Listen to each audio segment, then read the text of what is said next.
I'm Thomas Manning with Meet Me in the Movies. Chad, it's great to be speaking with you today, and I appreciate your time. Of course, Thomas, pleasure to meet you. And definitely want to ask about your work with Scott Adkins in this film. I've loved his work for a while now and his collaborations with Jesse V. Johnson.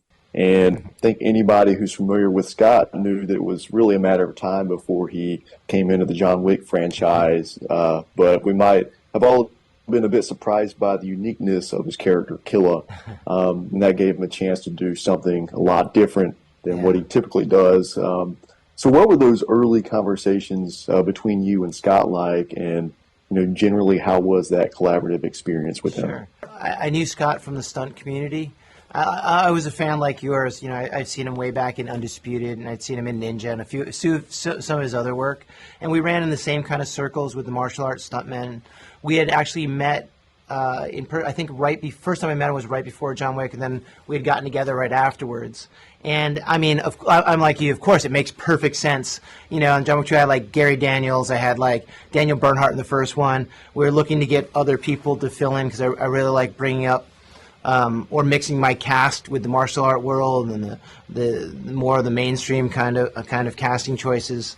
But when we finally got together on John Wick 3, our schedules weren't quite right. And again, being a new director, I quite hadn't figured it out. I mean, it's very easy to put Scott in as, assassin number 2, bad guy number 5, soldier number 6, just so you do a really cool fight scene.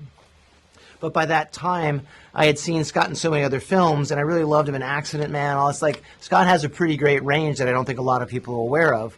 So I remember Scott calling me after John Wick 3 had come out, a little while after we had done all the tours and stuff, and he was like, "Dude, what's up? You got to put me in number 4. We got to work together."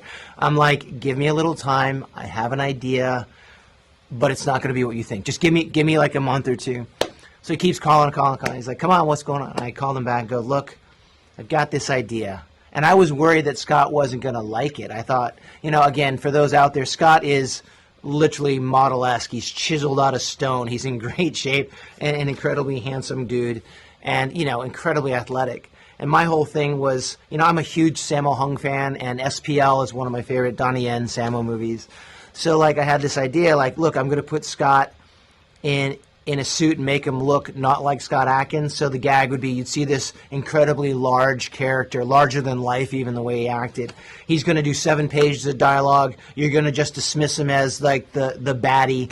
And then he's going to fight John Wick and do a spinning hook kick, and you'd be like, "Whoa, who is this guy?" He's like the English Sammo Hung. And Scott didn't miss a beat on the Zoom call. He's like, "Yeah, and I'm going to shuffle cards, and I'm going to have a gold tooth, and I want to do a Turkish, Russian, German, Berlinish, something accent." I thought we play a game. One hand.